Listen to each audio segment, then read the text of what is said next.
Very good morning to you. Welcome to the morning brief right here on Channels Television. I'm Jeffrey Uzan. As always, I'm with my people. It's been long I said that thing, so let's reinvent it for a bit. Well, it's Gratitude Thursday, and one of the things that we can be grateful for is clement weather. Indeed. Good morning and welcome. It's the morning brief right here on Channels Television, and we're here in Lagos. I am Bukola Koka. Even though my weather forecast told me that there's a possibility that today we'll have some light showers, but we'll hold on to what we have for now. There's a certain brightness already, right? Yeah, already. Exactly. But there's a certain brightness to today. There's a certain cheery feeling to today. I don't know about you, but we're hoping to infect you from this side of the show. Good morning and welcome. I'm Kayode Okikulu. Yeah, very cheery feeling. I totally agree. Perhaps some of us slept a little better. As you said. Jeffrey. Yeah. Jeffrey. Yeah. I just wanted to call your name. No. I like sleep. That is not news now. Because you need to explore this. You need to continue. Why are you calling Jeffrey's name? Well, he has explained, so go ahead. No, I like sleep. It's not a big deal. I like to sleep. There's no shame in liking sleep. No. Right? I think there should even be a competition for people that sleep. You would gladly get into I think I would do well. Sleep pattern. Sleep pattern, if you will.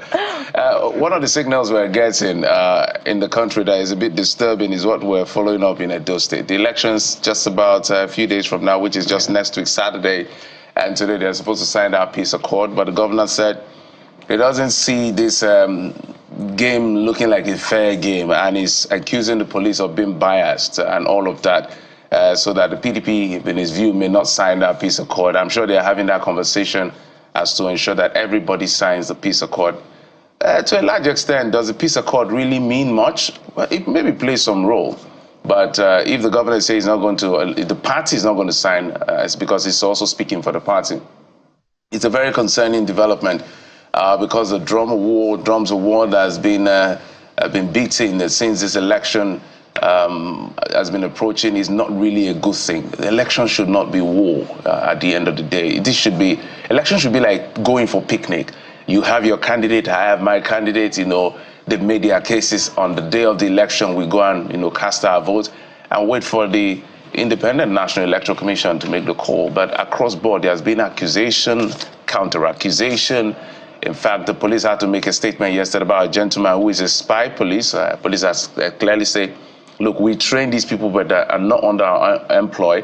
They are free to express themselves and all of that. But my concern is that if that is the liberty and the leverage or the mileage they have to be able to do what they do, why give them things that confuse us and make us think, is this guy a policeman? I think whoever designed that idea may not be helping the citizens, because it's very confusing when we saw that video. Guys? It's a lot of moving parts when you talk about elections, security or otherwise. It's a build-up of different things. One, the candidates get to sign the peace accord. Now we hear the PDP might not be signing it, but we've had peace accords signed, right? Fantastic idea. Have all of them commit to peaceful election, but they are just one of the thousands of people that will participate in that election, both directly and indirectly. And when I say participate, now there are people who are candidates.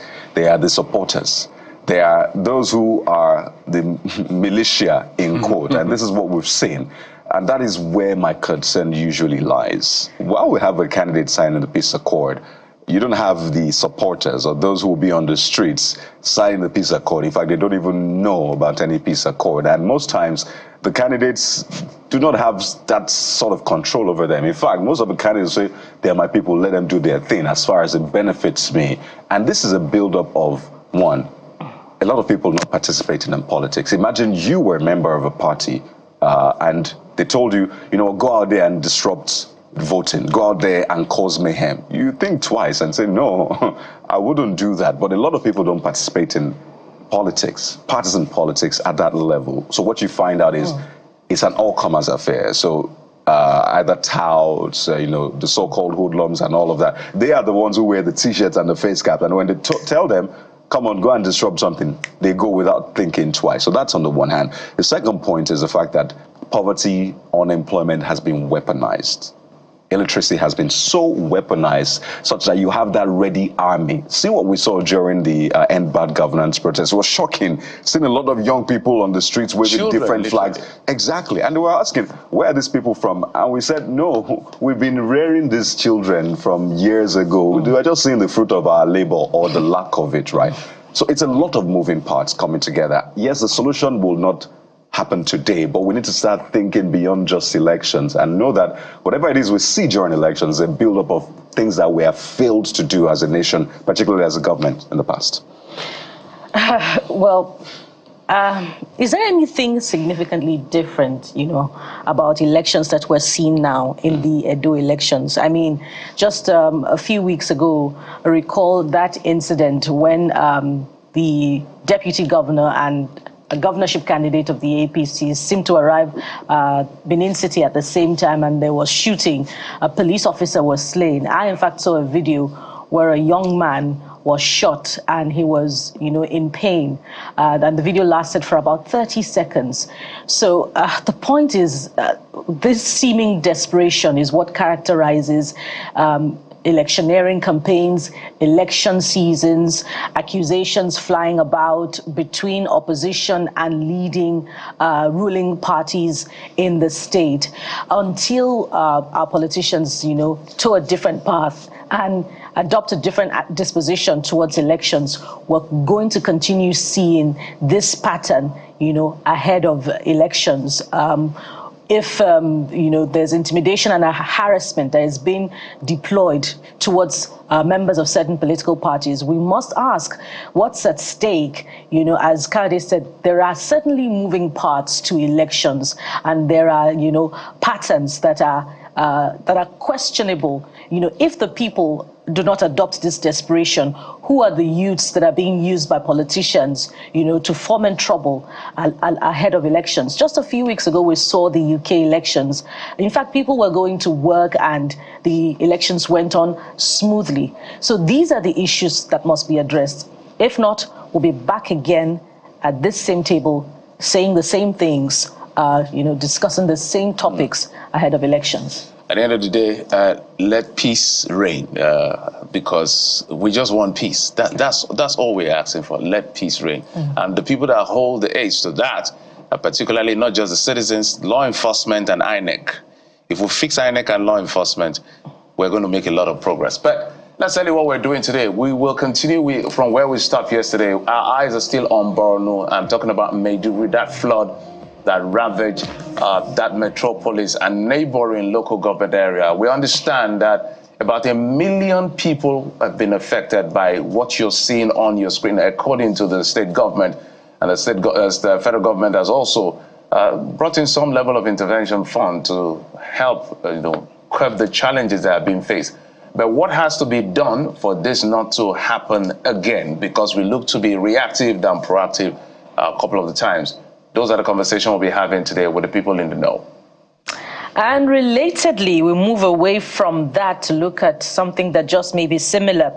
The nation's commercial hub is blessed with massive coastline and attendant blue economy potential that Nigeria is sadly yet to fully exploit. So today on the show, we examine the Lagos Waterfront infrastructure development, the challenges, the controversies, and the gains made so far. So get your comments. We would like to hear your experience so we can bring that on board. But on the softer side of things, well, you saw him prominently in the movie Far From Home. You can call it this series.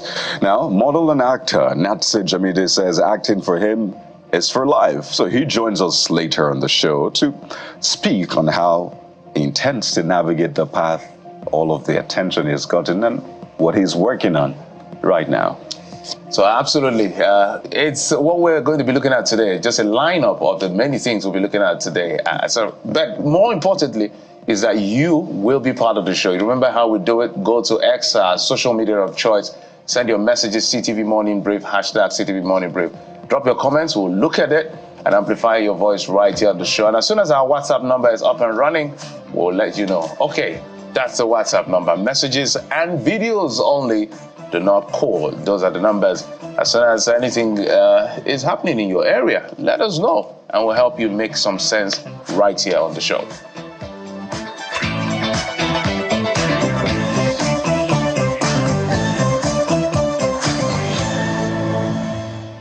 Top on the brief this morning is the update on the flood disaster that ravaged Maiduguri, a metropolis, killing residents, displacing others and destroying property as the state government pegs those affected at about 1 million persons. Borno State Governor Babagana Zulums gave the insight while donating cash and food items to displaced persons taking refuge at the Bakassi IDP camp along Biu. He also confirms the receipt of 3 billion naira from the federal government to aid in addressing the challenge of flood in the area. So far, so good. We have mobilized cooks, and they have started cooking food in this camp. So these are immediate palliative measures that will cushion their immediate effect. So this morning, what we are here is to distribute the sum of 10,000 naira to each and every heads of household that are affected by floods. And I also want to inform you that a few days ago, luckily enough, we received 3 billion naira from the federal government as flood intervention fund. So we are using this fund to support the communities that are affected by the flood. The water that we received this year exceeds the carrying capacity of the dam. We have a very heavy storm. It might be associated with climate change. That's the most important thing. So what we need to do is to now reinforce the dam, reconstruct the dam, expand the capacity of the dam, and most importantly, defilt the drains.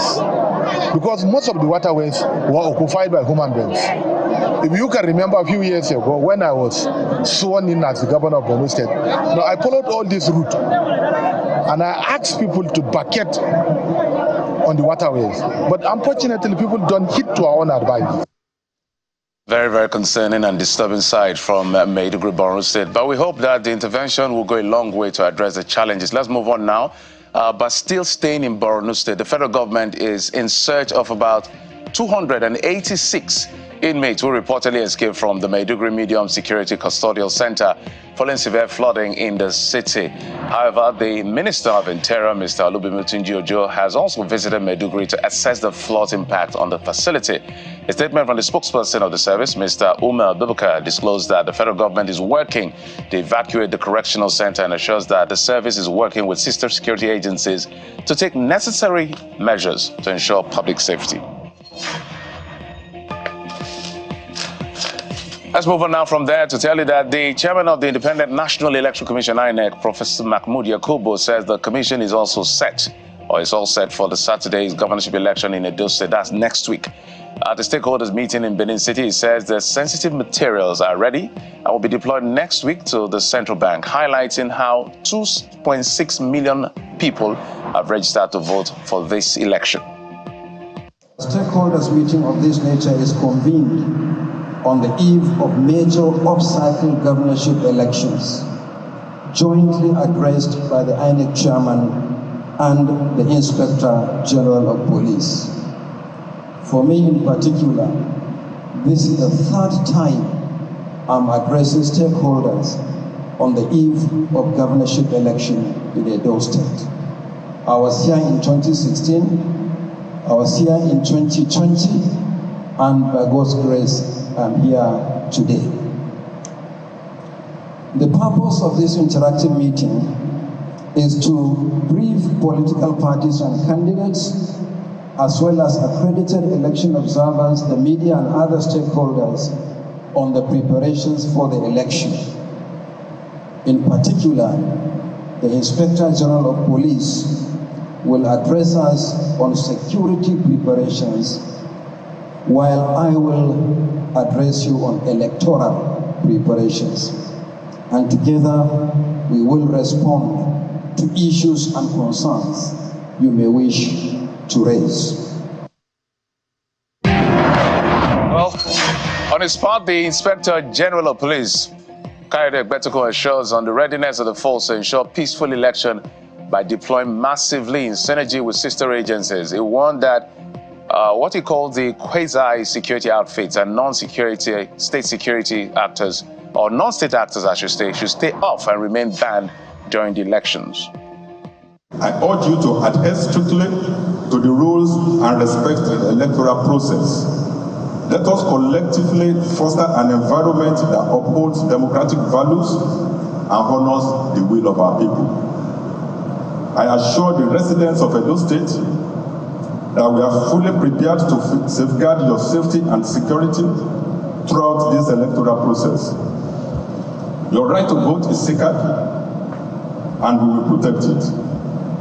I encourage you to come out in large numbers to exercise your right, confident that our extensive deployment is intended to ensure your safety and integrity of the election. I take this opportunity to warn all potential troublemakers contemplating destructive actions to abandon such intentions. The security forces will not tolerate any form of political thuggery, violence, or hooliganism. Any attempt to undermine the electoral process will be met with swift and decisive action. We're not done with Edo State. Today's signing of the peace accord may be in jeopardy as Governor Godwin Obaseki has hinted that the People's Democratic Party might not append its signature to the peace accord for political parties involved in the September 21st governorship election in that state. Mr. Obaseki, who bared his mind to the chairman of the National Peace Committee, General Abdul Salam Abubakar, retired during a courtesy visit at the government house, queried the safety of the PDP. He alleged that over 60 warrants have been secured for the arrest of PDP leaders in the state. General Abubakar said he was in town to ensure that the political parties in the state commit to peaceful polls. So, Excellency, the purpose of the Peace Committee coming to Edo State is, I'm sure you must be aware, there is going to be a signing of peace accord between the gubernatorial candidates and the parties. That is to ensure that there is no mudslinging during the campaign, and then we accept the results as long as it is free and fair. And also, if there is any misgivings, the court should be there by time. Staying with Edo politics, the Court of Appeals sitting in Abuja has dismissed an appeal filed by Mr. Kenneth Emasogbon seeking to disqualify Mr. Olumide Akpata as the governorship candidate of the Labour Party for next week's election. In the lead judgment delivered by Justice Okonabang, the appellate court held that among others, that Mr. Emasogbon failed to explore intra-conflict resolution mechanism of the Labour Party before rushing to the court. The court also held that his case was premature in law and cannot be entertained on the grounds that conditions precedent were not met. The unanimous judgment of the three-man panel of justices also held that Mr. Emasogbon failed to tender the disputed results of the February 23 primary election of the party, which he claimed to have won. And away from Edo politics, the Chief of Defense Staff, General Christopher Musa, says the military is prepared to secure and boost oil production, a commitment shared by the Rivers State government during a courtesy visit to Governor Siminalayi Fubara at the government house in Port Harcourt. General Mustafa announced the creation of two key committees, the Defense Joint Monitoring Team and Defense Joint Intelligence Infusion Center, to actualize that goal. Governor Fubara, in his response, says his administration is ready to fight against oil theft. He notes the successes recorded and achieved under his leadership and welcomed the federal government increased involvement in the Niger Delta through the newly constituted teams.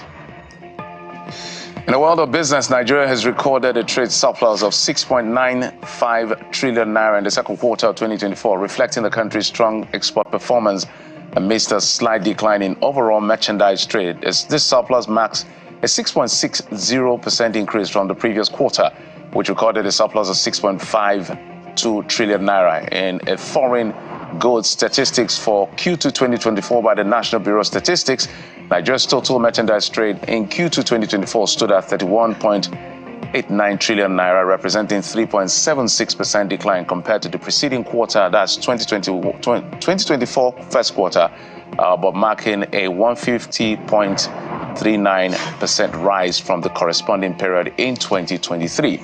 Q2 2024 trade surplus was driven mostly by crude oil export, accounting for over 70% of the second quarter posting. And outside our shores, satellite imagery has allegedly sighted a Russian cargo ship suspected of carrying Iranian ballistic missiles from Moscow's war against Ukraine. It was seen at a Russian port on the Caspian Sea a week ago. The vessel, the Port Olia 3, was identified by satellite imagery taken on September the 4th at Port Olia in Astrakhan. The ship had previously been in the Iranian port of Amirabad on August the 29th, according to the ship tracking data. It turned off its transponder at some point after, and the U.S. Treasury Department assessed the Russian Ministry of Defense had used the vessel, that's Port Olia 3, to transport CRBMs from Iran to Russia.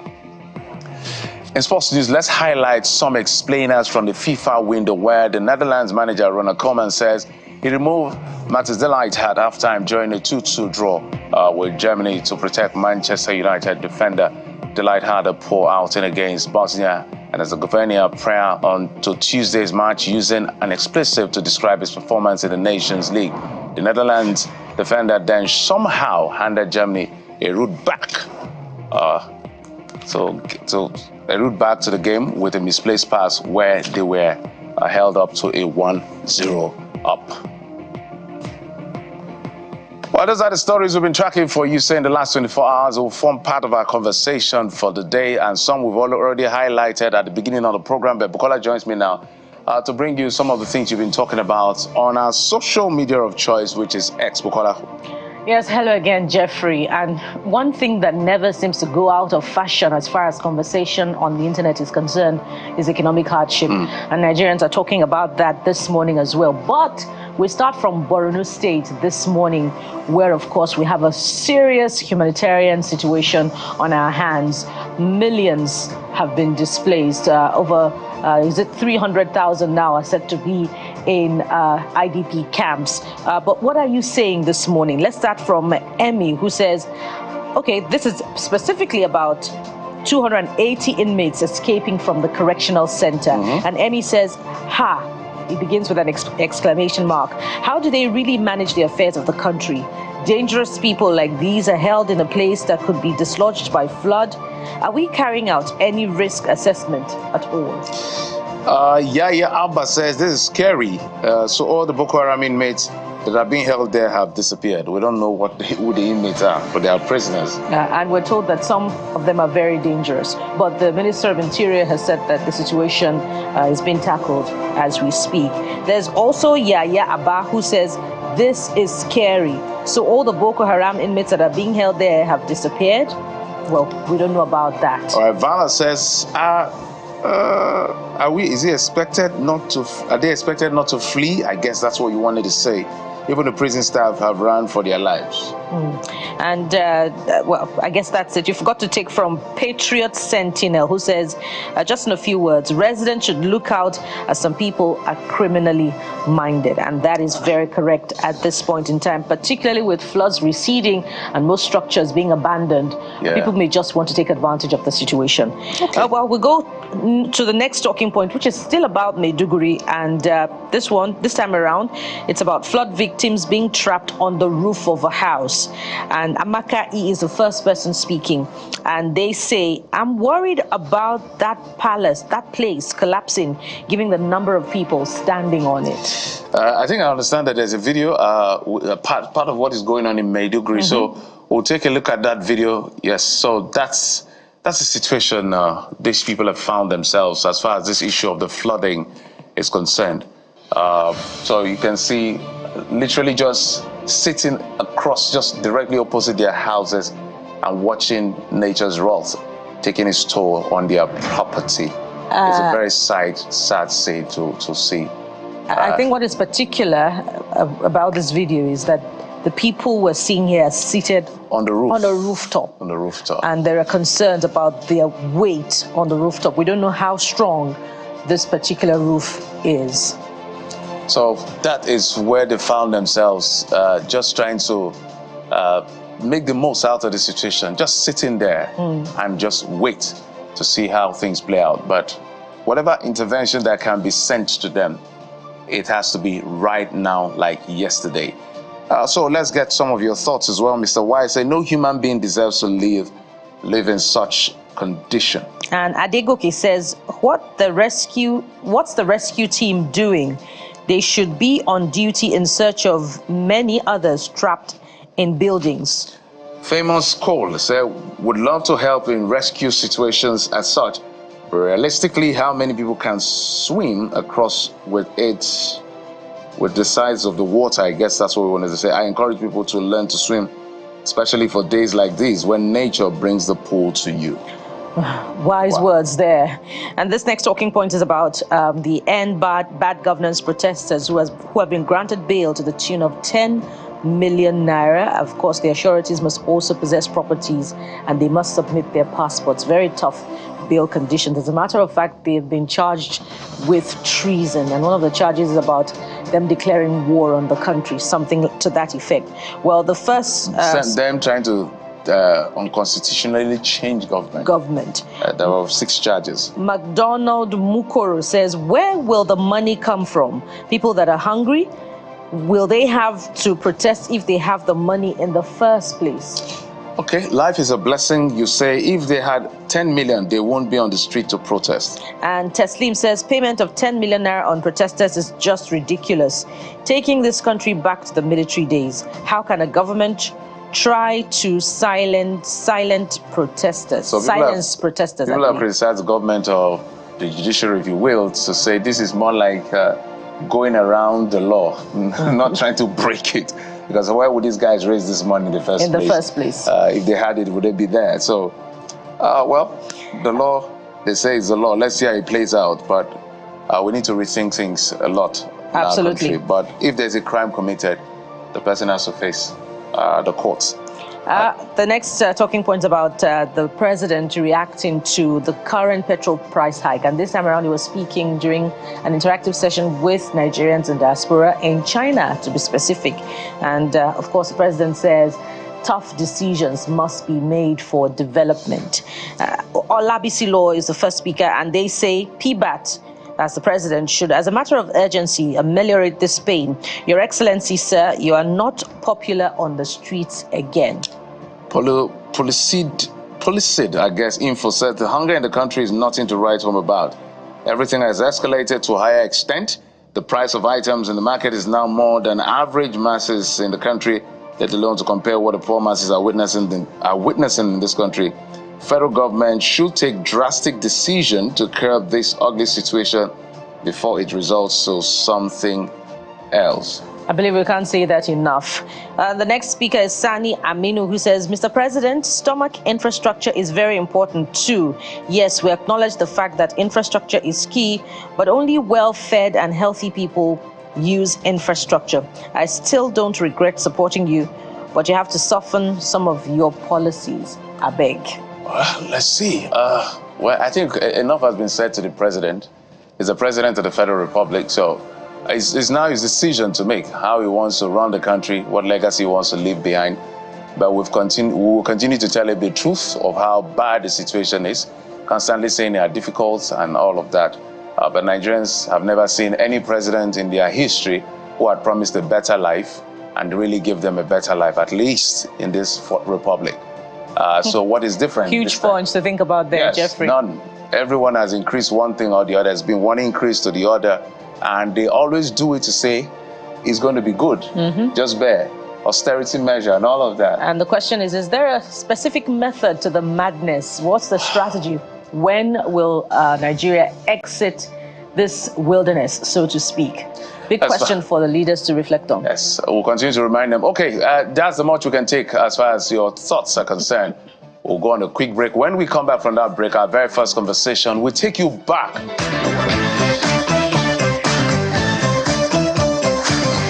So let's take you to Borno State. Maiduguri has come under heavy flooding.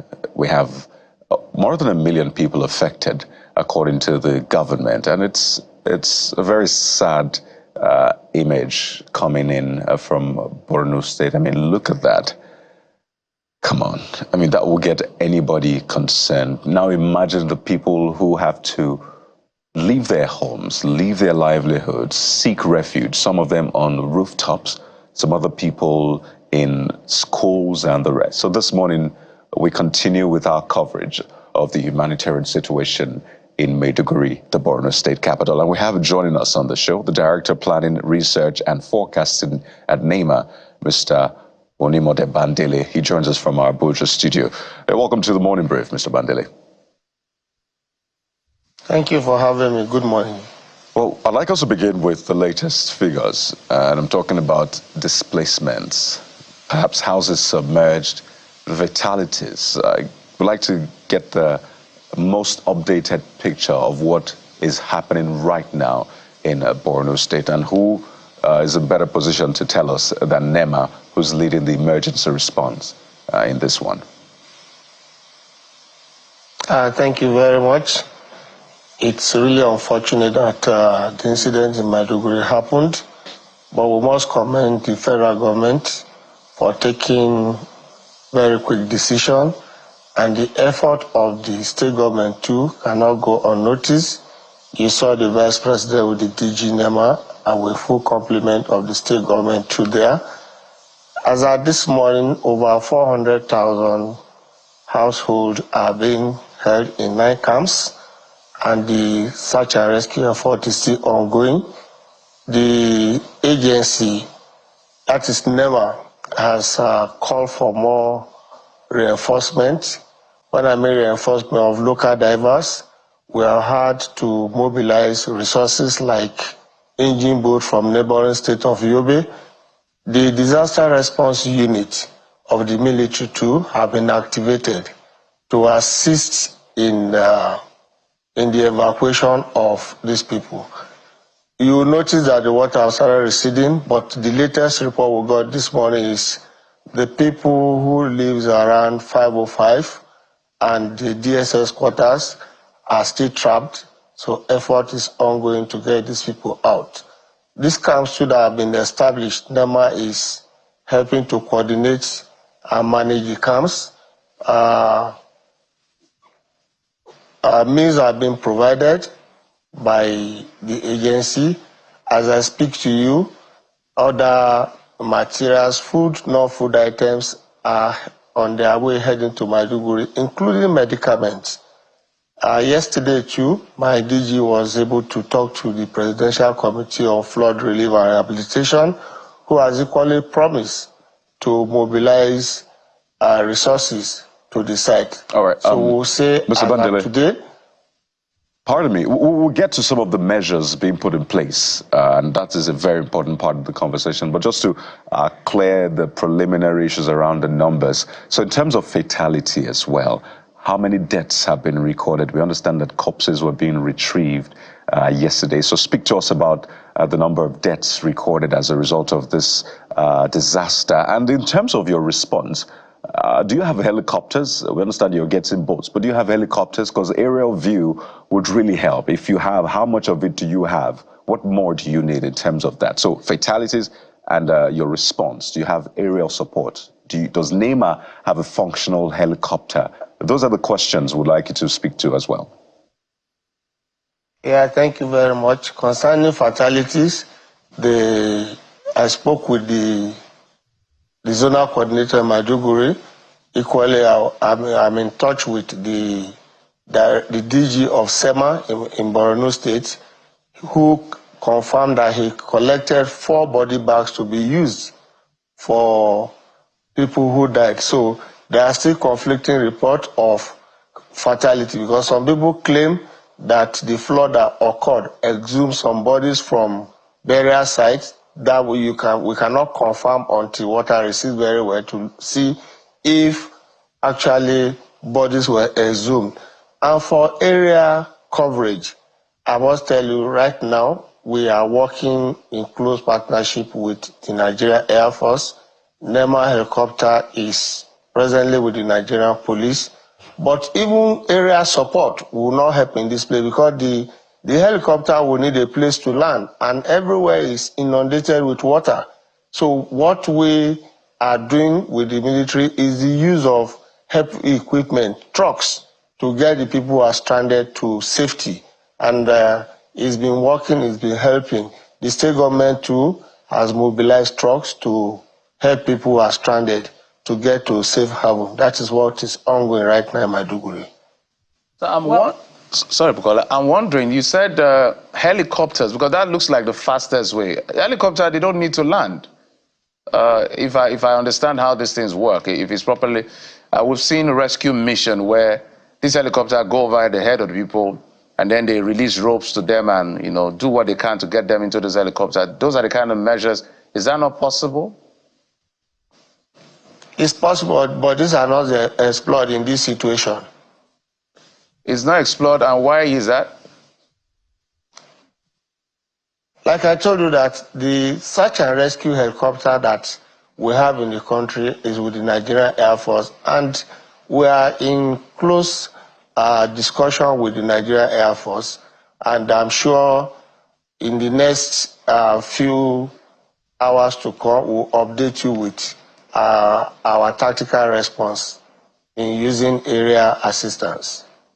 You know, that question is instructive because we've had videos this morning come through where we saw victims on the rooftops of certain structures, and it didn't quite look safe. And just to add to that, why would NEMA's helicopter be with the police? Well, that is the situation for now. And unfortunately, the people at the rooftop, we've not been able to reach them, but efforts are ongoing so that the search and rescue team, with the support of disaster response unit, can get to those people and evacuate them to safety. Okay, we'll just have to accept that explanation. But in the meantime, sir, tell us about the nature of the relief that the president ordered NEMA to provide. And this is particularly important because of the number of people who are displaced. You talked about 400,000 this morning, and there is that warning by the UN that there just may be the possibility of an epidemic, a cholera epidemic in those camps. So do those camps have the capacity to carry the number of the displaced that we're seeing in Borno State? And what's being done to improve the sanitary conditions in those camps? Thank you very much. At the onset of the incident, we had 4 camps. But as of yesterday, these camps have increased to 9 to accommodate the evacuated population. And NEMA, in conjunction with the Nigerian Air Force, have mobilized doctors to take care of these people, not leaving out the State Ministry of Health and the tertiary health institution in that state. And when it comes to the issue of epidemics, all sectors have been activated. The WASH, that is the water, sanitation and hygiene, the health sector, food security, and we're talking about the order given to NEMA. I mentioned it at the beginning of my discussion that NEMA has mobilized resources, food, non-food items, and medicaments, and this should be getting to Maiduguri by today for the use of those people.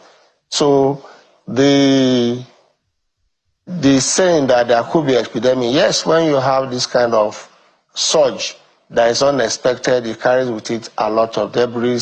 Some toilets have been opened, and this will move into people's house.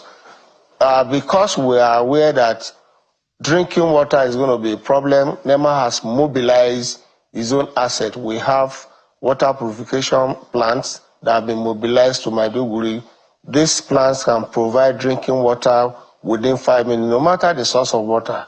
It has the capacity to process water that is safe and healthy for drinking. So all efforts are being put in place to ensure that the people in camp are well taken care of. Their health needs are being catered for by doctors, like I said. And we are aware that water is a major issue when you have this kind of flooding. So we are not relenting, and we are sure that the water purification plant that has been sent will help. Not forgetting too that NEMA has water tanker in the Northeast office. This has been mobilized and is providing water to the people who are in this camp as at this morning.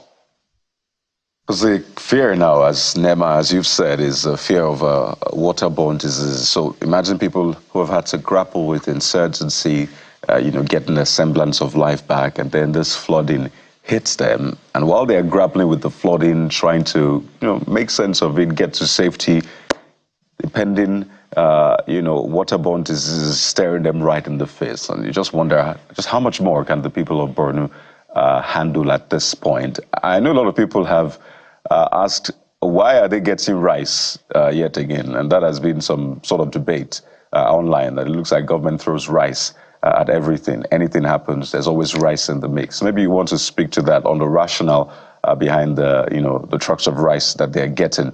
But you're in charge of planning, looking at the numbers, the predictions. I know NISA had released the flood prediction.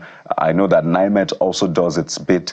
And the states we're looking at, we're not Borno. We're looking at Borno, rather. We're looking at other states that have had, flooding from time to time. And Borno comes, and it's quite shocking. So speak to us about the prediction. Did you see this coming? And I think that's the question that we need to get the clear answer to. Is this something you saw coming in the first place in all of your predictions? Thank you very much. People have this misconception that the flooding in Borno is as a result of torrential rainfall. That is not correct. The flooding is as a result of spillover from a dam. But that is causing this. Pardon me, Mr. Badele. Pardon me. The spillover, and heard the governor talking, as a result of the rainfall that filled, the dam that caused it to spill. Am I correct? Please note that dams have capacity, and most of the water in that dam may not have come from Maiduguri metropolis alone. It may have come from adjoining states.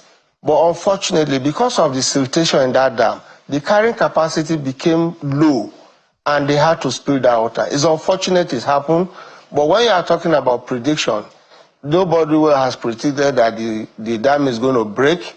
Dam managers were with NEMA when we did the disaster management implication of the predictions, and everybody was asked to please monitor what they are doing. It's unfortunate that this dam broke, but it's a lesson learned too that going forward, necessary maintenance must be done on our dam, and our dam managers too should be up and doing in their business, so that once it is noticed, you can have regulated release of water which will not inundate the community as it had happened in Maiduguri. It's very unfortunate. I want to take you back to something we said. It was more like a nuance, but I want to explore it further, and that has to do with the deployment of that helicopter. I want to find out from you, is NEMA really ready for a certain level of intervention on emergency situations? Because every situation is a test. This test has shown that if this happens, the government may not be able to meet up, and it's not an impossible task to do. So if you were to grade the level of NEMA's response to emergencies and kinds of emergencies, what will it be? So that those of us who are onlookers, who are citizens, can know what to and what not to expect from the government. Thank you very much. NEMA, I will say we are ready for response. Don't forget, NEMA is a coordinating agency from the federal level. Most of these disasters are local. So what we encourage at the beginning of the year is to ensure that subnational entities are on the same page with NEMA to ensure that preventive measures are in place, preparedness messages are taken to them, and when the rainy season is on, we still do what we call the coordination forum to ensure that every MDAs, every aspect of governance is activated to ensure that should in case there is a problem, everybody is on top of their game. So I would say NEMA is ready. NEMA has been up in his game, and we are not relenting. As I speak to you, plans are already in top gear to even deal with possible situation downstream. But good enough, as I yesterday, we saw the water level in Lokoja is still green. That of Benue is still on the amber level, but that is not to say we should go to sleep. So We are talking with the state. We are getting our zonal, territorial, and operation office ready. Should in case any unfortunate incident should occur from this flooding, we are ready to tackle it. Perhaps I could just piggyback on Kayode's question, sir. And it's important, following the prediction by NIMET earlier in the year about the possibility of a deluge in some parts of the country that we're now witnessing. You say, I won't quote you copiously now, but isn't it important for an impact assessment to have been done on dams across the country following that prediction? And we could also refer to the recent visit by the Minister of Water Resources to Dadinkowa Dam, which has been certified as fully functional. But can we rule out any other possibility of what we're currently experiencing in Borno State in any other part of the country if proactive measures are not taken to ensure that these dams are fully functional and they would not lead to a deluge in the near future in any other part of the country? Thank you very much. Like I said at the beginning of the year, we do this prediction analysis with everybody concerned, Federal Minister of Water Resources, dam managers, and everybody. And I want to believe that the ministry that is in charge of this dam are not relenting their efforts to ensure that the right thing is being done. For me, who is in NEMA, I will not be able to tell you the position, the holding capacity of any dam or the level of siltation in those dams, but rather the experts, the ministry who are concerned, I am believing they are doing the assessment and are ensuring that should there be deluge of runoff into the dam, they will be able to take necessary precaution to ensure it doesn't become a disaster. That is what I will say on that. So speak to us now about the days after this, the coming days. You say the water is receding. So when can the people return to their homes? What kind of projection do you have? And when will they start getting the rice, the 50 trucks of rice that has been promised by the government? You know, this water that came is not a rocket science. It's not the way people leave their home that they will quickly return to it. You are aware that as at yesterday, when we're talking with our rescue team, there are reports of reptiles that have been carried onto the street by this water. Some even claim that some animals escaped from the zoo, which have not been able to confirm. But we are hoping that by the time this water recedes, every stakeholder will be mobilized, because you need to do an assessment before you ask people to start going back. You want to go back, then you should be able to test, can this environment they are going to, is it safe for them to go into it? What are the provision on ground? We just spoke about drinking water may not be available. We need to get assurance from the Ministry of Water Resources Industry to say, yes, this area can go back. We have their water running. The cleaning has been done. The Waste Management Board has been able to put the street in good order. So I cannot specifically say in 48 hours, in 72 hours, but what we are saying is, as the water recedes, every aspect of governance will be activated to ensure that the needful is done to allow these people to return back to their home. We understand how painful and uneasy it is for you to be displaced and be moved out of home at short notice. It's very unfortunate. Maybe for purpose of re-emphasizing this, maybe you do a quick mapping of what we should be expecting as the year is coming to an end. In certain places where we might have surprises such as this. I know my colleagues have asked those questions in passing, so that everybody is kind of prepared, whether it's a dam that is breaking or there's an abnormality of the weather, there's heavy downpour. Because when I look at Borno, it's very scary. Nobody thinks of Borno and thinks of flood. It's really difficult to imagine that, or whatever caused the flood is a different kettle of fish altogether. The reason I'm asking is still my lack of satisfaction from the response of inability to lift these people from the rooftop at the end of the day. Don't be, like you said, it's not an inability. search and rescue operations are usually planned. You don't just go into it so that the people who are doing this operation themselves we don't put them on arm's way. So I'm sure the people who are doing the evacuation on ground must have explored this option of area lift for the people.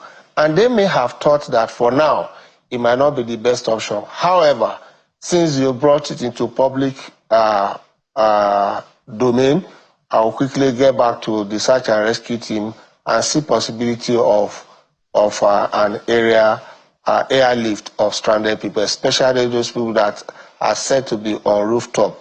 But for other parts of the country, I mean, we must learn some lesson from what is happening in Borno, that all of us, from federal government down to subnational entity, cannot go to sleep until we are sure the rain is over.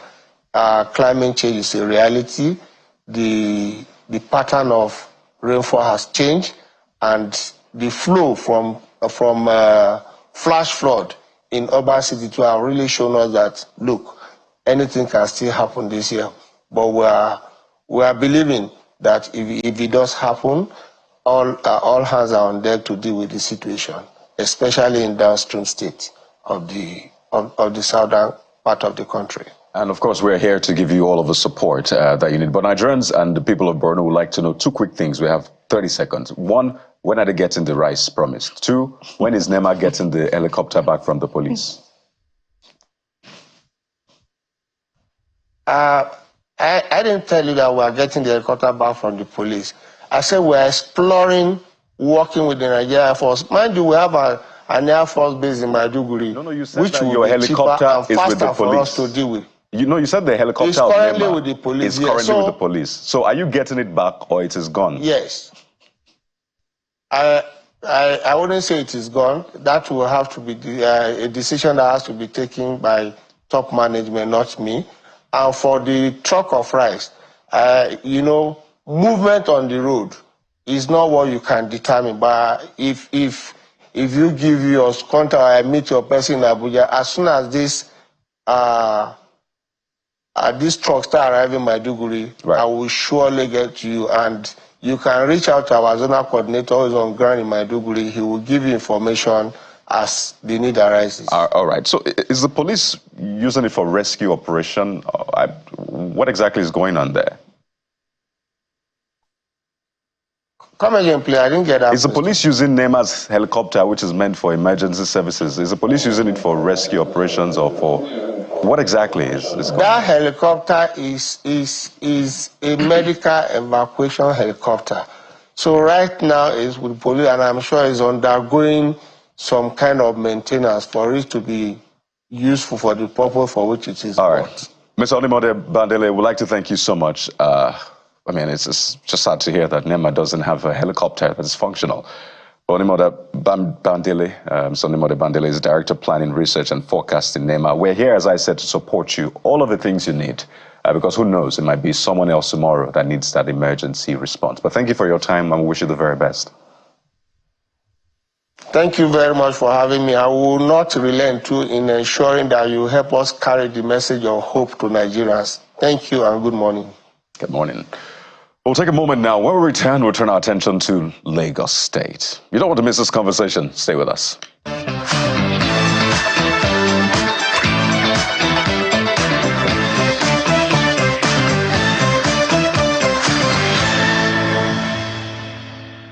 Welcome back. Let's talk about Lagos and, of course, the coastal line of the commercial hub of the nation.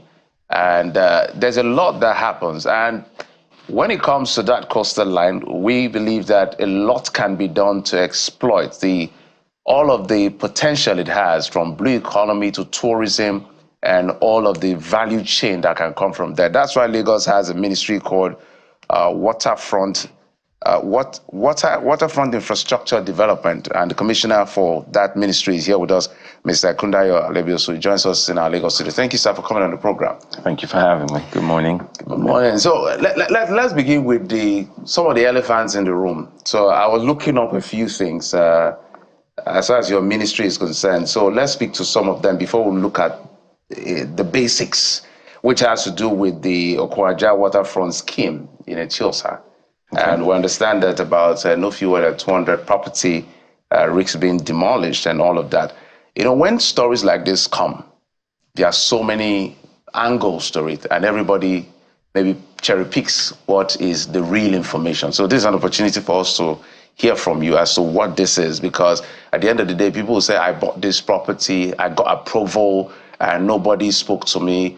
Lagos is notorious for this and all of that. So maybe just give us an explainer. Good morning. Good morning once again. Basically, speaking to Okwaja, we have certain waterfront schemes, and they're usually allocated to either individuals or companies, all in a want to create facilities for people, shelter for people. And as regards Okwaja, there was it's divided into three portions. There, you have the village excision there, of which the state held on to some of it and allocated directly. However, when the Omoniles in court were done selling their portions, they ended up moving on to the portion that had already been allocated to individuals by the state. Now you have people who have paid, you have people with allocation letters waiting to develop or trying to get access to sites to develop, and on getting there they find out that the land's being sold or is under development. In some cases you have structures already existing, you have structures being erected, and in certain cases it's just bare land. And what we try to do, what we've been trying to, we've had to serve everybody. Prior to when I became commissioner, they had served, I think, either 2 or 3 times. And on assuming office, I went out there with the ministry, we engaged them, we let them know the implications. Some were being clever by half, and quickly, under 4 months, put up 3-story buildings without building plan approvals, even after they had been served. Some had built as far back as maybe 10, 15 years without realizing when the word says you've been had, they were had. And we're looking at solving the problems at hand. How do some we have to solve, some, the law has to take its place. So it's not a case of demolishing 200 buildings. It was a case of having served 200 people, and we've gone back to serve some more. So we would have served in total close to about 500, around about that. So this service now means that there are property risks being demolished? Is that what it means? Not all of them, some of them. Some of them we have to accommodate. Mr. Governor has shown understanding and has advised, directed that we accommodate some, and in cases of bare land, would have to recover them and hand them over to the allottees. There are few people who intentionally went ahead even after they had been served 3-4 times. I mean, it's amazing when you go somewhere, it's bare land, they've been served, asking them to vacate the premises, and this is the case, and you go back there 3 months later, you see a 3-story building standing, a 2-story building standing. So obviously those would have to go. You know, my colleagues have a question. You know, I can understand where the explanation you gave, but sometimes it's also difficult to accept. The reason is simple. If they've been served and they want to play a fast one, that calls to question monitoring to make sure nobody puts up anything, since you already predict that these people can be clever by half. And that's the reason why we went back in under 3 months. Did they get building plan approval? Some of them have had this notion that no matter what they do, they'll get away with it. And that's the reason why they went ahead. Some of them didn't even, quite a number of them came to the ministry, applied to be accommodated, and we're looking at, it's about problem solving, not problem creating. That's what we've been trying to achieve there. And Honorable Commissioner, the same concern is from the Mayegun Waterfront scheme. Correct. about 280 notices have been compiled, I believe, according to reports that we're getting. Correct. For contravention and encroachment. Correct. Is there any coordination between your ministry and perhaps the lands ministry or the building control agency? I believe that's under the town planning ministry, to determine that indeed they do not have CFOs or they did not meet survey building guidelines, building regulations, or that their papers are not even there at all in the first place before these notices are compiled? Oh, absolutely. Bob Marley said, those who are after you are not resting. How dare you go on holidays? This is exactly what's been going on. We handshake a lot of ministries, environment, physical planning. We're always back and forth. We work together. We go to sites together, LABCA, some of the agencies under them, different agencies. And in the case of Maigun, we have in Parcel C a total of about 280 plots, of which 208 had been encroached upon. We have, I think, about 72 bare plots at the moment, of which we continue to serve them. We keep going back. You know, you can't be on site permanently. You continue to go maybe once every couple of months to see what the development is, any other contravention. We've been there together. We continue to go there. They're actually even going back again on Saturday to some of these sites. And when you have numerous sites with limited members of staff, it means you have to take turns to cover the expanse that we have. You know, the reason the handshake that you talk about is important is because if buildings are allowed to go to foundation, first story level, second story level, two-story level, it means that some officials in certain ministries have dropped the ball, either compromised in, being induced, or they did not go to do the required monitoring before those buildings get to that level, and then you leave, occupants or owners of building with a situation when they're served notices. I wouldn't say they've dropped the ball, because there are certain places we go to while we go to serve, and you will see removal signs by physical planning. We also need to understand that there are processes that we have to cover. You can't go somewhere and see that some would tell you they must be served 2 or 3 times. And in the process of that, you're dealing with law-abiding people, you're dealing with clever people, you're dealing with people who are extremely adamant and have made up their minds of what they're going to do, who also assume that when they sold these parcels of land, those who sell it to them continue to, some don't even bother to go verify if the land being sold is actually theirs, is actually legitimate land to be sold to them. And they don't bother to go, they don't even bother to proceed with planning approvals. And by the time you go and follow, like I gave you an instance, we serve the first service. By the time we go for the second service, you see that they've disregarded, and then they would have moved to the next level, but you have to still toe the line of the law. And eventually, when there is no other choice but to remove the property, then all sorts will be thrown at you, blackmail and all sorts. And that's why I'm glad there are programs like this where you're able to tell your side of the story and let people know that you've actually told the side of the law.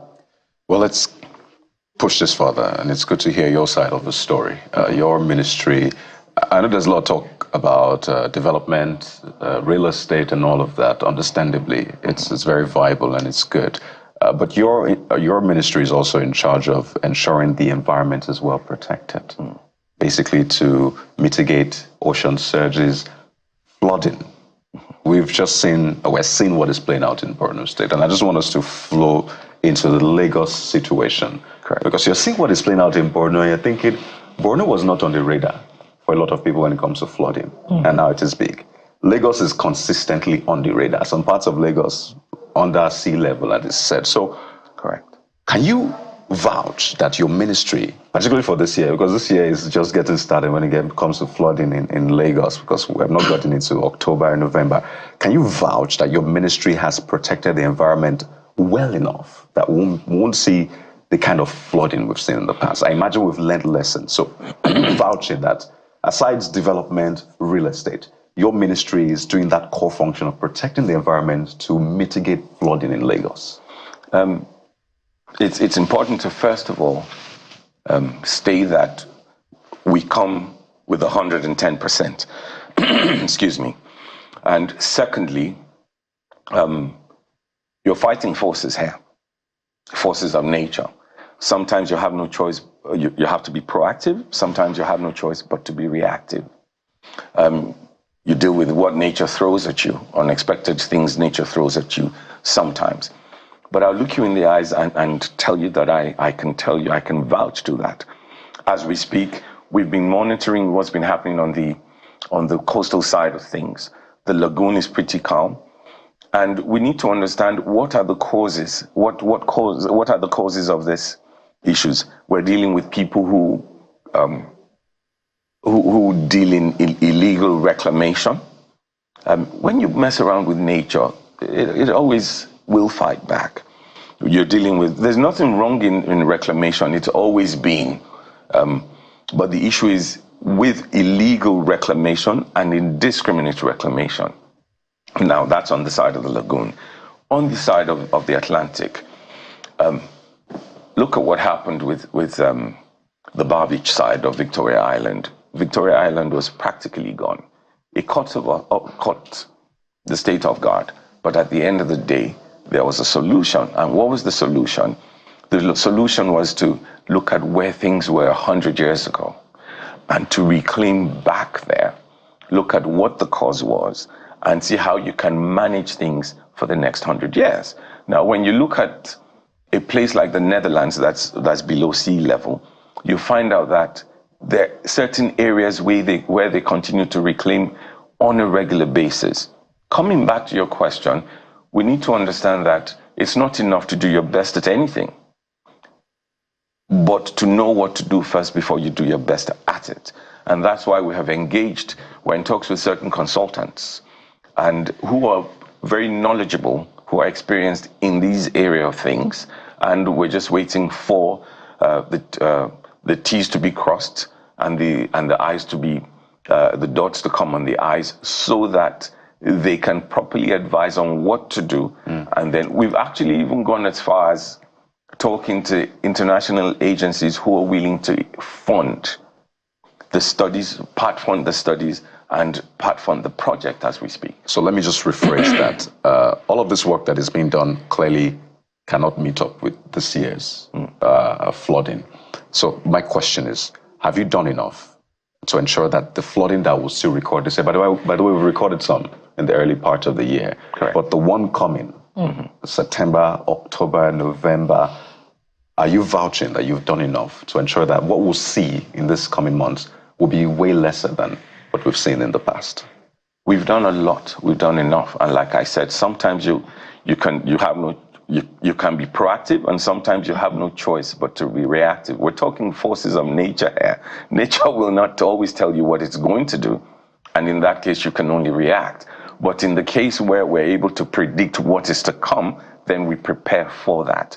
And that's what has happened. We've seen certain things happen unexpectedly, and we've had no choice but to react to those. And there's certain things that we have also, we've engaged, like the Netherlands, the Embassy of the Netherlands. We've engaged consultants like CDR. They are the ones we've engaged them in talks. We just need to proceed and then have things put in place. Like I said, we've gone ahead to even source for funding. It's not what any government, we're talking the Atlantic. It's not what any single government can handle. You have to put it out there for help. And that's where we are. So I can vouch, look you in the eyes and vouch that yes, we have done enough. We have done a lot. Sometimes enough is not even enough. You have to continue to push. You can't give up. And that's where the saying comes from. Sometimes you never know how brave you are until you have no choice but to be brave.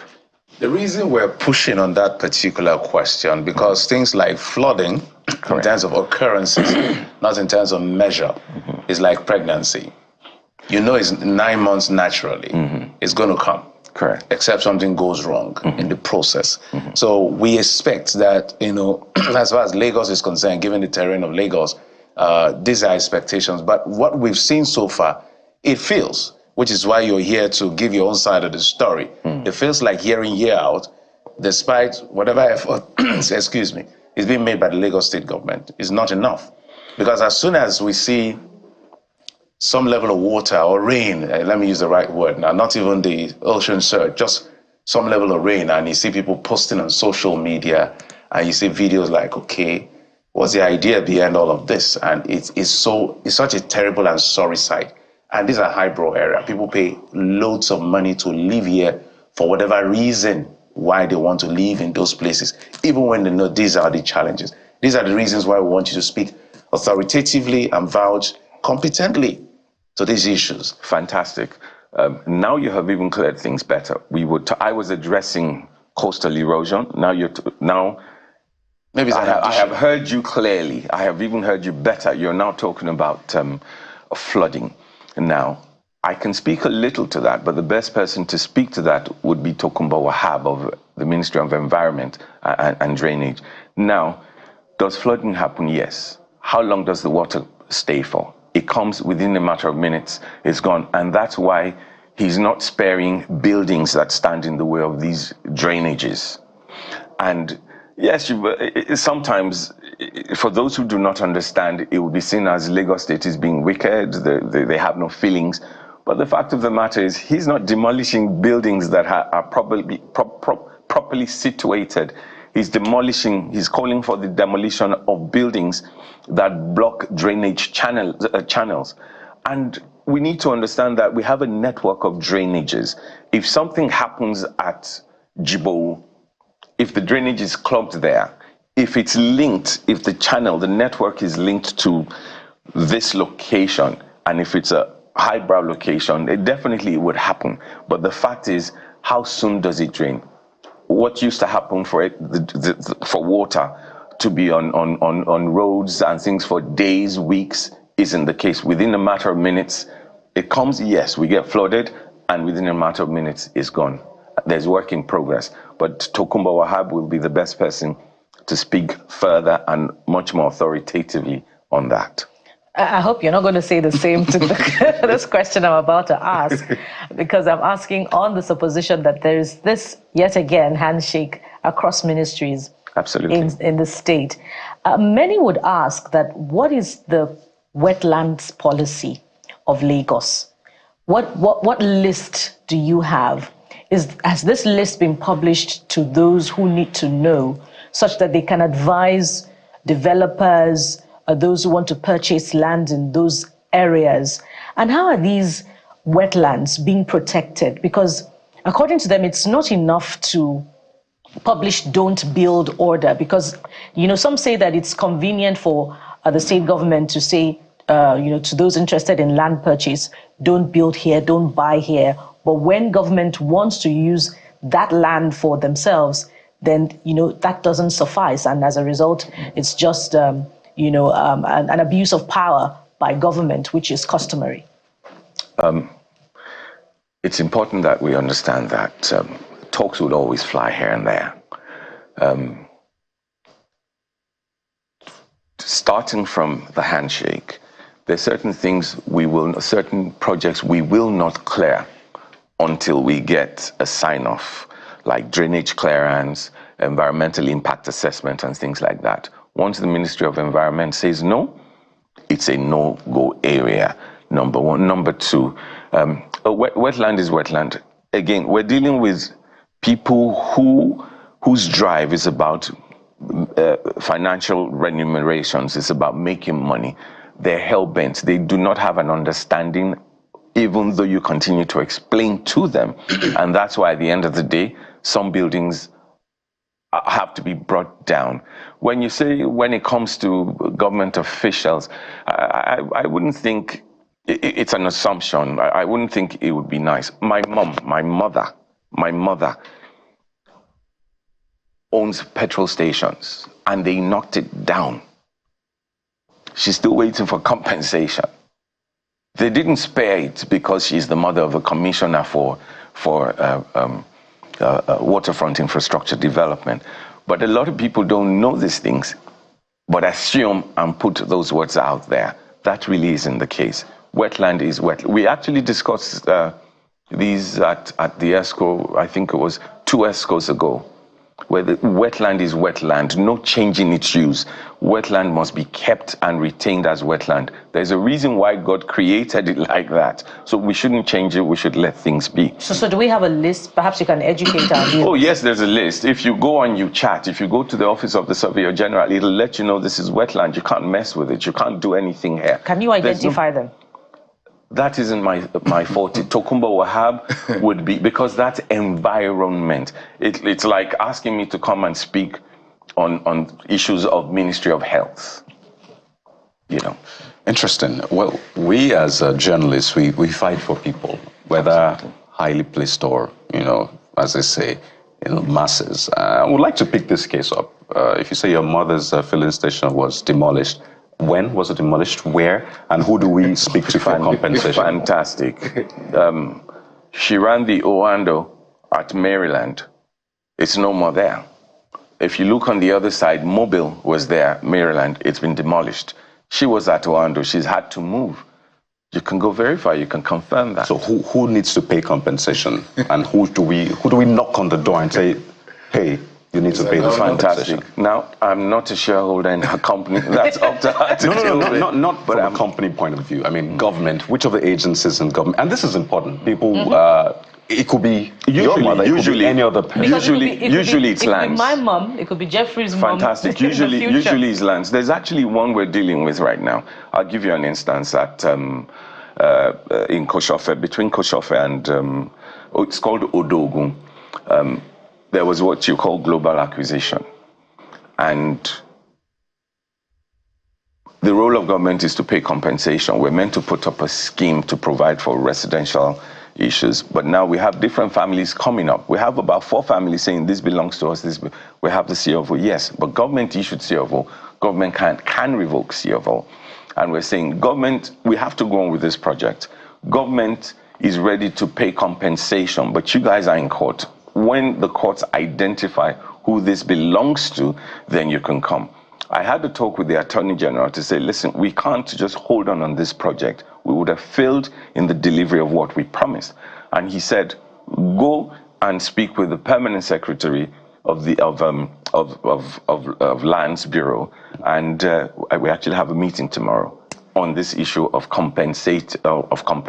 We had a brief telephone talk, so that would be the first point of call to go to when it comes to issues of land. We'll continue fighting. I don't know if you have something to say on that. No, I'm just saying that we needed an explainer so that people in that situation can also know who to call. I'll send my mom your way. We're here for anybody. But, that was just by the way, but it's important to pick all of these issues and deal with them because they're all connected.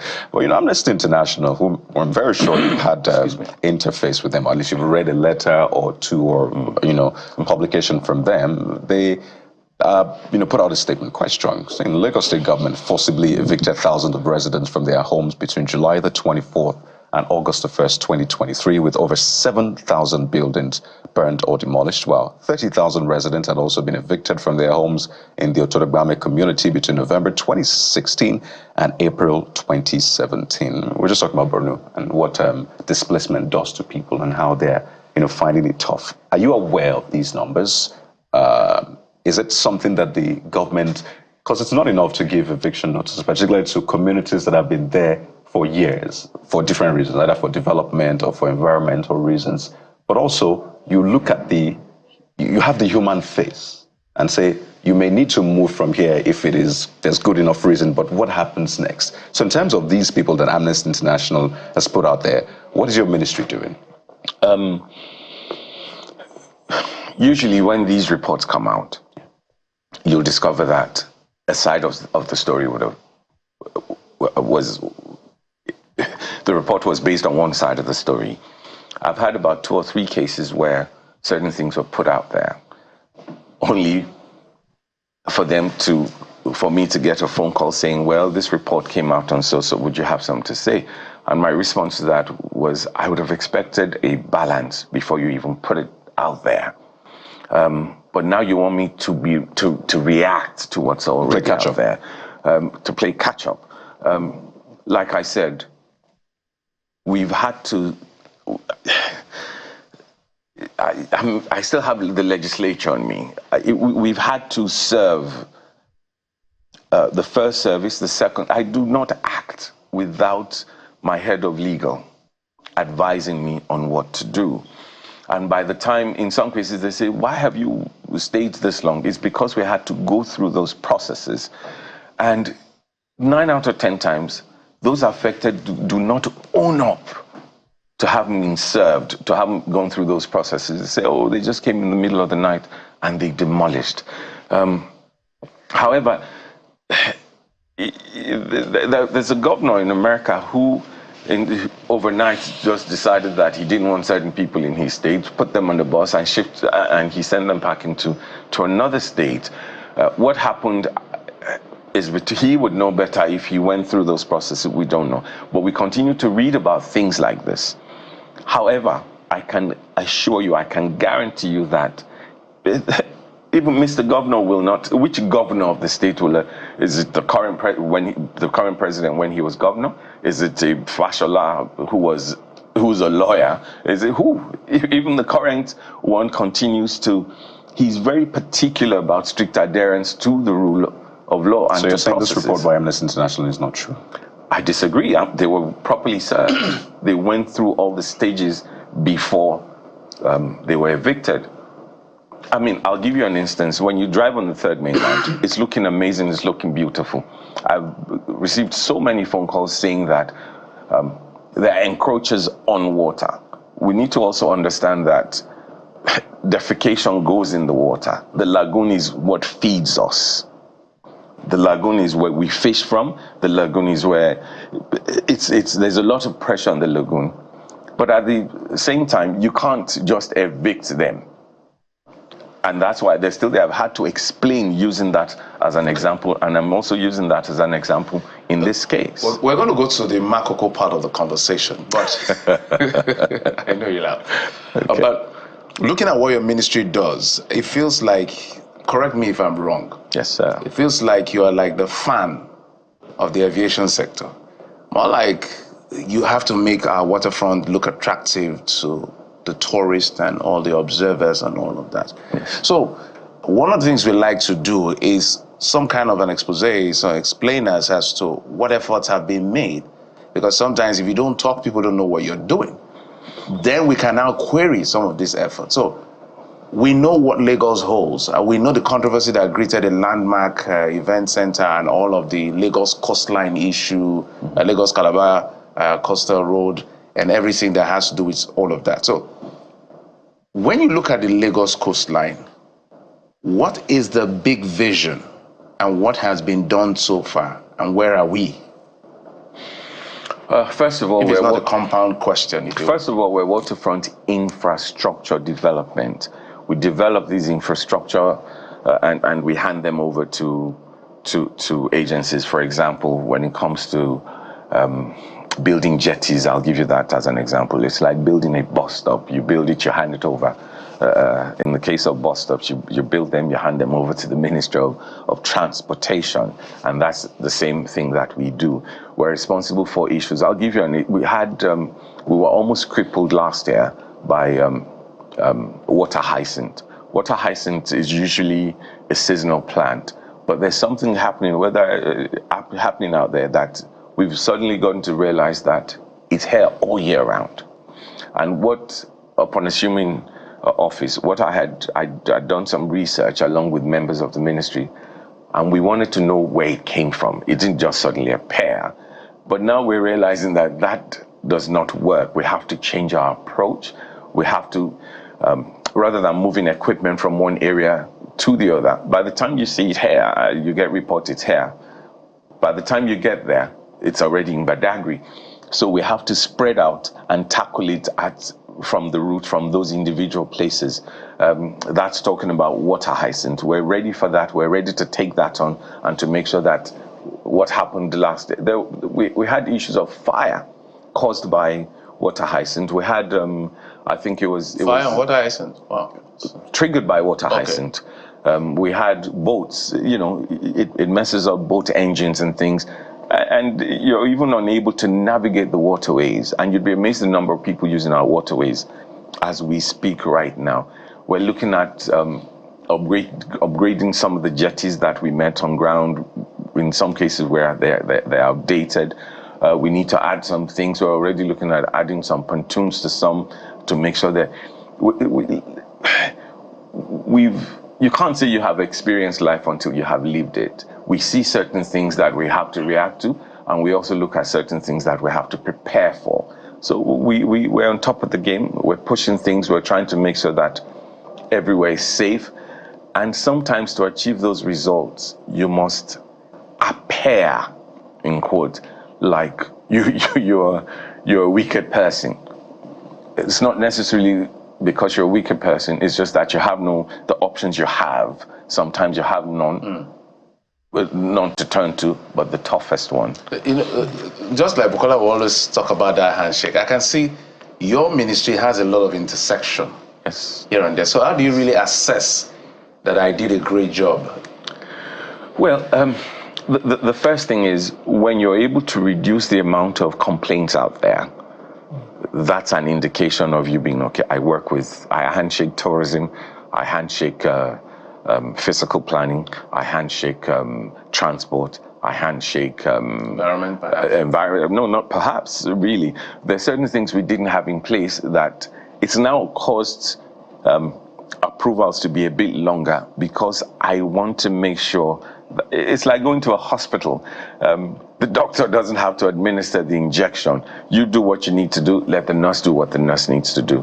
And it just makes life much easier. And I'd like you to speak to... Just a moment. A moment. We'll take a break. Yeah, we'll just take a quick break. You hold your thoughts because we have a lot of questions to ask you. We're happy you're here.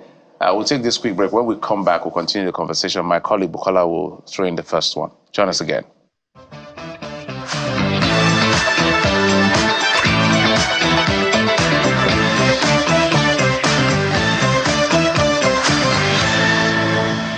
Welcome back. So it appears a watery Tuesday, from the floods in Borno to the development of waterfront infrastructure in Lagos. And we've been having a very constructive conversation with the Honorable Commissioner for Waterfront Infrastructure Development in Lagos, Honorable Yakub Alebioshu. Am I correct, sir? Absolutely. Yeah. Thank you so much for your time so far. Thank you. So I was going to ask you to expatiate on the delivery of waterfront infrastructure in Lagos, but the jetties, to be specific.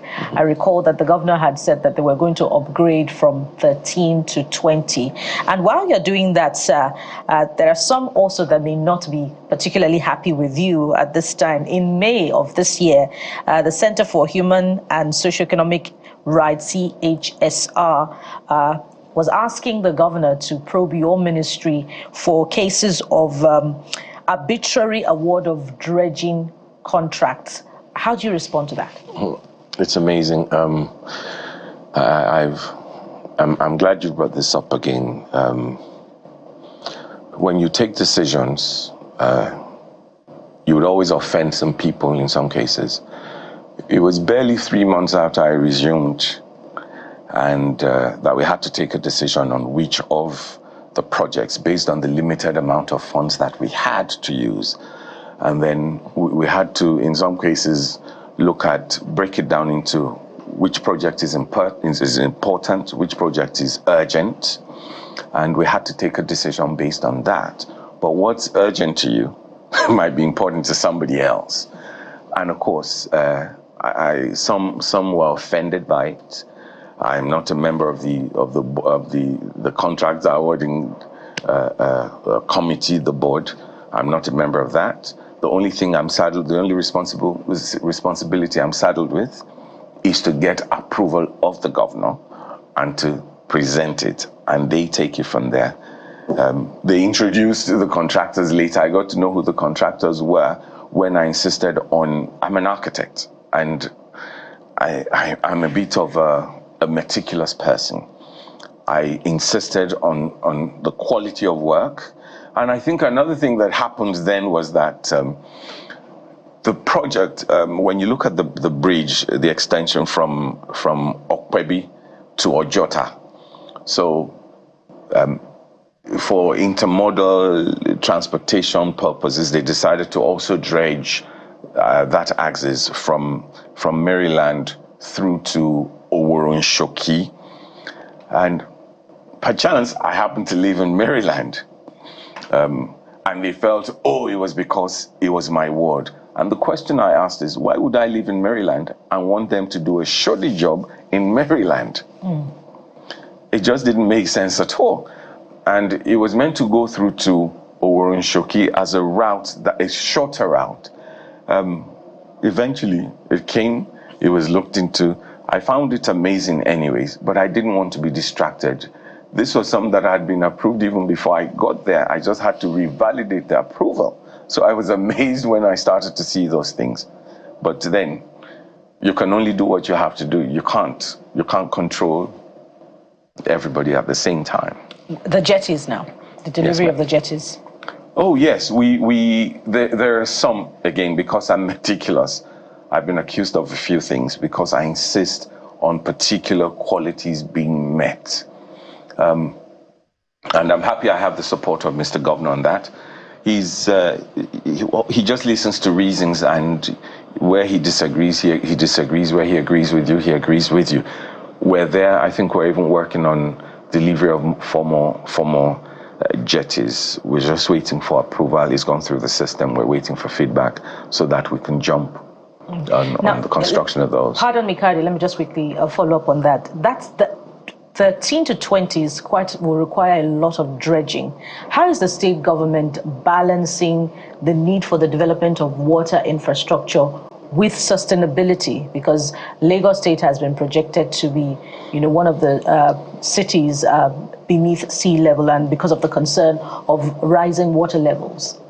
So that's a lot of land reclamation, if you catch my drift.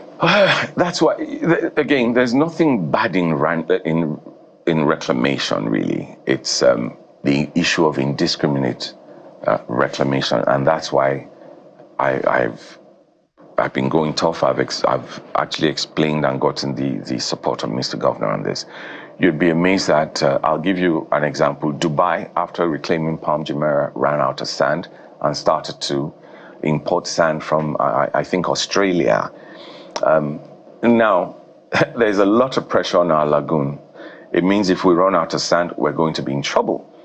But it's a tough one. Sometimes you go on waters and you see people holding automatic rifles, automatic weapons, wanting to fight. So when you go out, you have to go out like you're going with an army, just to make sure that the arrests have been made in cases. I'll give you another example. There's somewhere in Amuwodof, we went there and we were amazed that amount of reclamation and shoreline protection had been done. We invited them, so we have no choice now but to take over, for the state to take over that. They did this on their own? On their own. Yes, there's a lot of that going on. We're without always approval. chasing. It's always without approval. Absolutely, it's always a case of cat and mouse. So we're always going. I've had phobia for water, but it's disappeared now. I have family members who are still afraid of water, that I can't even tell I'm going on an assignment. We're on water on Saturdays, we're on water on Sundays, just to catch them off guard. Who are these people? Who are these people? Are they developers? Who are they? And I'm sure arrests have been made, as you said. These are Nigerians who are hell-bent on making money at all costs. Of course, dredging to Lagos is what illegal dredging to Lagos is what illegal bunkering is to the Niger Delta. So it's a war front out there. you're not new to government, Lagos State government.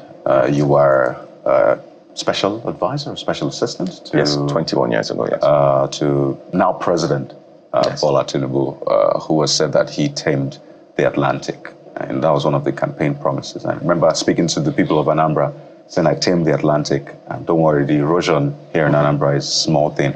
I'm also going to tame it.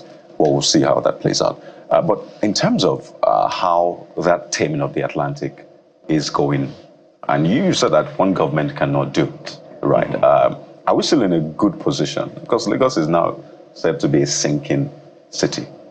You might want to speak to that, but that is the projection, and that is the term that has been given. So how are we doing in that light? Taming the Atlantic, you said nature will always fight back, and most times you're not prepared for it. So are we still in good state? I didn't say that. I didn't say we're not always prepared for it. I said there are times you don't have a choice but to be reactive, and there are times all across the world. I mean, there are places that are prone to earthquake. Regardless of what they put in place, it still happens sometimes. So we're not always way developed.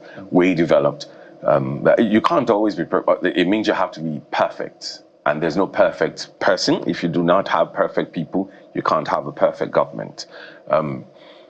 With a typical example is what happened with Eco Atlantic.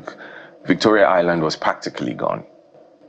Practically gone. They tried all different types of things before they found a lasting solution, and that's why that level of reclamation went ahead. The only one company so far has been. Every other person has reclaimed from the lagoon because the lagoon is calm. There's only one company that's reclaimed from the Atlantic, and that was taking back what the Atlantic took from land, and hence the strapline taming the Atlantic. Now, it's not a one thing off. We've seen it happen. We know what the solution is. We just continue. We need to, of course, it's involved some of the consultants that came up with that solution are the people we're talking to right now. Part of preparing for it is by sourcing for funding. Even when you know the solution, how do you fund it? And that's why I said no single government can fund that by itself. And that's why we've gone ahead. We have an idea of what we're going to do. We just need to dot the T's, cross the I's. It may happen this week. It may happen by next week. And then we're able to. So there's still more taming to happen. It's a continuous process. Don't forget there's global warming. There's the other line, global warming and climate change. There's climate change.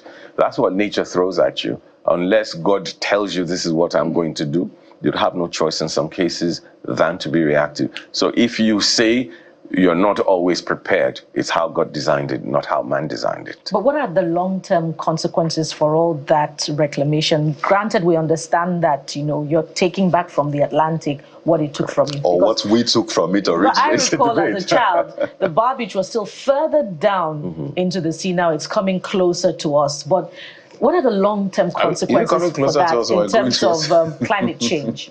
Well, I'll start with what you said. Muhammad Ali said for the longest time he thought, he kept on wondering why the deer keeps crossing the road.